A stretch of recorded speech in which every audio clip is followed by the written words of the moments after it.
Hi guys, this is Darren from Magico Constructions, bringing you guys with tip number 5 of this 7-part series as to the 7 things to consider before you build and construct.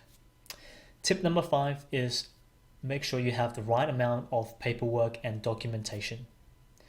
What I mean by this is during this process of design, development application or CDC, and construction, there is going to be a lot of paperwork and documentation involved on your project.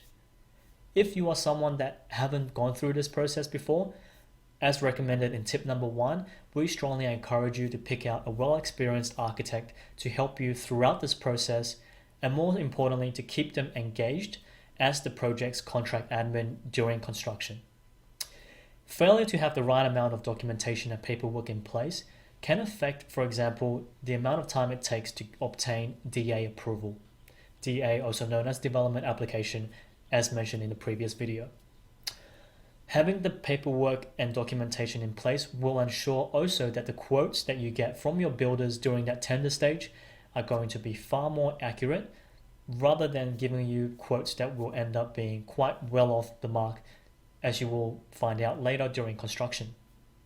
So make sure, as part of tip number 5, that you do have the relevant amount of paperwork and documentation in place for your project before you begin DA lodgement, and more importantly, before you begin sending out your project to be quoted by builders and subcontractors.